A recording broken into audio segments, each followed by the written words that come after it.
புரட்சித் தலைவி அம்மா அவர்களை சட்டமன்றத்திலே ஒரு பெண் என்றும் பாராமலும் தாக்கிய துரியோதன கூட்டம் இது.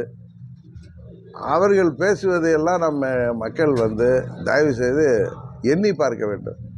உண்மையிலேயே தமிழ்நாடு முதலமைச்சர் அவருக்கு தைரியம் இருந்தால் தமிழ்நாடு முழுவதும் இந்த பள்ளிகளில், அரசு பள்ளிகளில் வாக்கெடுப்பு நடத்தி எங்களுக்கு ஹிந்தி வேணாம், இல்லை மூன்றாவது மொழி வேணாம். அவங்க இன்னும் மத்திய அரசு மூன்றாவது மொழி கொள்கையில் எந்த இடத்துலையுமே எங்களுக்கு ஹிந்தியை தான் படிக்கணும்னு சொல்லலை.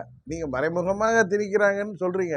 அப்படியே இருக்கட்டும், மூன்றாவது மொழி வேண்டுமா வேண்டாமா, ஹிந்தி வேண்டுமா வேண்டாமான்னு ஒரு வாக்கெடுப்பு இவங்க டிரான்ஸ்பரண்டாக வைக்கட்டும். அதுக்கப்புறம் உண்மை தெரியும்.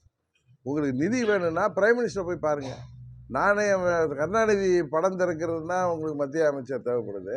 மத்திய அமைச்சரை இல்லை பிரைம் மினிஸ்டரை, பிரதமரை நேராக சந்தித்து கேட்டால் அவர் உறுதியாக அதில் அவர் ஒரு நல்ல முடிவு தமிழ்நாட்டுக்கு தருவார். அதை விட்டு எங்களுக்கு பணம் தர மாட்டோம், 10,000 கோடி வந்தாலும் தேவையில்லைன்னு சொல்கிறீங்க. பிப்ரவரி மாதம் எலக்ட்ரிக் பில்லை கூட நீங்கள் அரசாங்கம் பணம் கொடுக்காம அங்கங்கே ஆசிரியர்கள் சொந்த பணத்துலேருந்து கட்டுற அளவுக்கு தான் தமிழ்நாடு நிலைமை இருக்குது.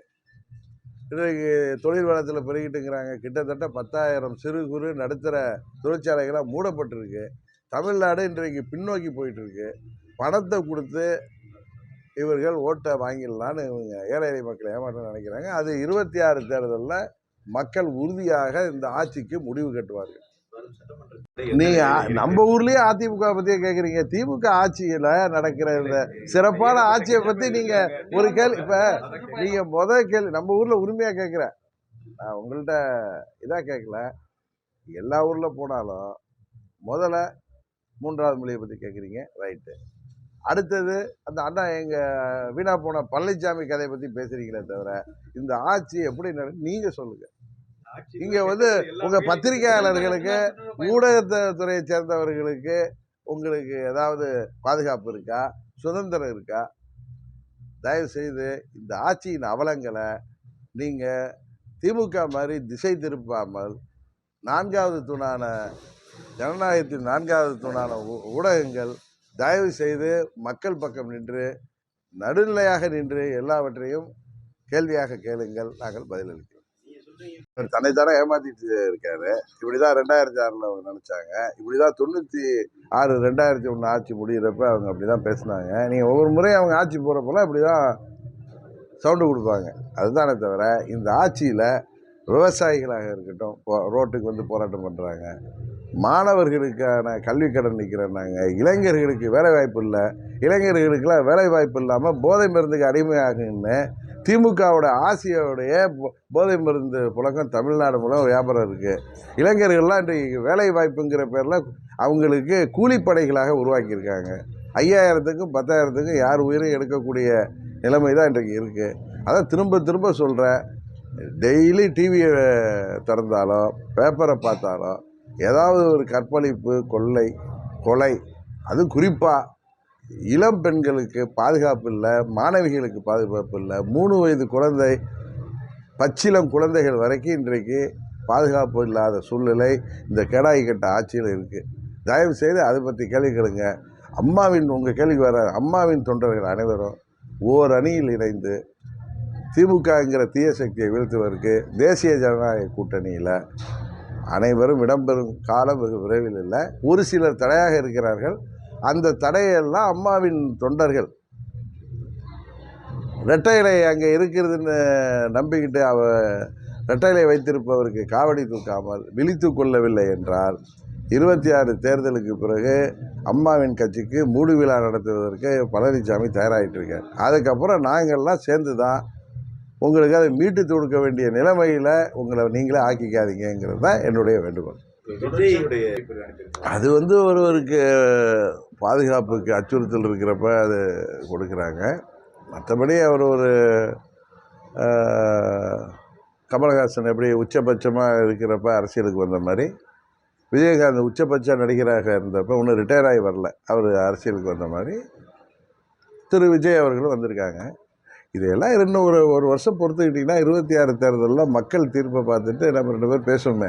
நம்மளா போய் அவர் அப்படி இருக்கும் இப்படி இருக்குன்னு நம்ம எதுக்கு அதை பற்றி பேசி நம்ம இன்னொரு கட்சியை பற்றி தேவையில்லாமல் பேசுவது நான் நினைக்கிறேன், உங்கள் ஊருக்காரனாவே சொல்கிறேன், நாகரிகமாக இருக்காது. அம்மா மக்கள் முன்னேற்ற கழகத்தை பற்றியோ அம்மாவை பற்றியோ எங்களை பற்றியோ யாராவது விமர்சித்தால் அதற்கு சரியான பதிலடி கொடுக்கும். உண்மையாகவே டாஸ்மாகில் இன்றைக்கு வருடத்திற்கு ஒரு 50,000 கோடி வருமானம் வருதுன்னா அந்த நடத்துகிற நிறுவனங்களுக்கு 1.5 லட்சம் கோடி வரும், இல்லை 2 லட்சம் கோடி. வரி தானே இதுக்கு வருது. இதில் வரி ஏய்ப்புக்கின்ற தரமாக நிறைய நம்பர் 2 சேல்ஸ் நடக்கிறதா கடந்த 3 ஆண்டுகளாகவே அந்த குற்றச்சாட்டு இருக்குது. அதையெல்லாம் கண்டுபிடிக்க வேண்டும் என்று பல பேர் அதை முறையிட்டதன் பேரில் இன்றைக்கி இடி ரைடு விட்டுட்டுருக்கு.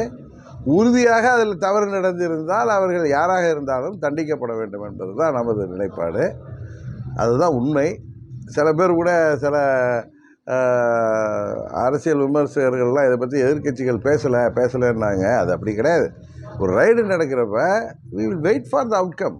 சும்மா அவசரப்பட்டு நம்ம என்ன கற்ற முடியும்? இன்றைக்கு நீங்கள் கேட்டதுனால நான் சொல்கிறேன், அந்த இடி ரைடுங்கிறது அரசியல் காழ்ப்புணர்ச்சிலாம் கிடையாது. நியாயமான குற்றச்சாட்டின் அடிப்படையில் இப்போ டாஸ்மாக்லேயும் நம்பர் 2 சேல்ஸ் நடக்கிறதா, அது யாரோ ஒரு பைக்கோ போகிறதா ஒரு குற்றச்சாட்டு கடந்த 4 ஆண்டுகளாக இருக்குது, உங்களுக்கு தெரியும். அதை மத்திய அரசுக்கு போன குற்றச்சாட்டு அடிப்படையில் இடி அதை விசாரிக்கிறாங்க. உண்மை நிலை என்னன்னு வெயிட் பண்ணுவோமே தெரியும்.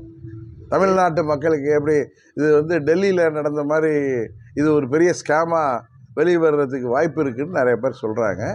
அந்த ஆட்சியாளர்களுடைய வண்டவாளமெல்லாம் தண்டவாளம் ஏறும் என்றது தான் எல்லோருக்கும் எதிர்பார்ப்பு. அதை வெயிட் பண்ணி பார்ப்போம். அதான் காமிக்கிறாங்களே லெட்டரு, அது சொல்கிறாரு. அதில் இன்னொன்று சொல்கிறார், சூப்பர் முதலமைச்சர் வேணான்னு தடுத்துட்டாங்கன்னு. யார் அந்த சூப்பர் முதலமைச்சர்னு கேட்குறீங்க, அதானே? அதை யாருன்னு நீங்கள் தான் சொல்லணும். அவங்க குடும்பத்தில் சேர்ந்தவங்க தான் இருக்காங்க, மருமகனாகவோ மகனாகவோ இருக்கலாம். அதான் நான் அப்படி தான் நினைக்கிறேன். ஏன்னா அவங்கள அதை தாண்டி யார் வெளியில் ஒருத்தர் சூப்பராக இருந்துட முடியும்? இல்லை ஒரு பேரனாக இருக்கலாம்,